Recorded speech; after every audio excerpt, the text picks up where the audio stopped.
Isang mapagpalang araw po, Luzon, Visayas at Mindanao. Saan man po kayong parte nitong ating bansa, naway nasa mabuti po kayong kalagayan. Ingat po kayo lagi dyan. Sa ngayon po ay wala pa naman pong nagtatanong sa atin. Ako po ay nanawagan doon sa mga kapatid ko, pamangkin, mga tiyuhin, tiyahin, lahat ng kamag-anak. Ako po ay nanawagan sa inyo. Kayo po ay inanyayahan namin sa aming mga pagsamba. Huwebes, Linggo po yan. Magtungo lang po kayo sa mga dakong bahay-sambahan kung saan ho kayo malapit dyan.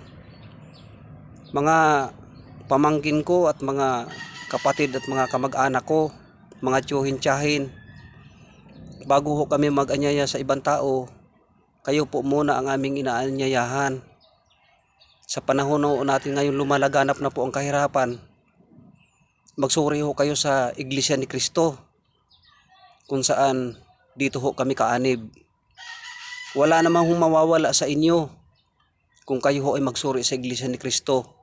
May mga ministro po dyan at mga manggagawa na nakadestino.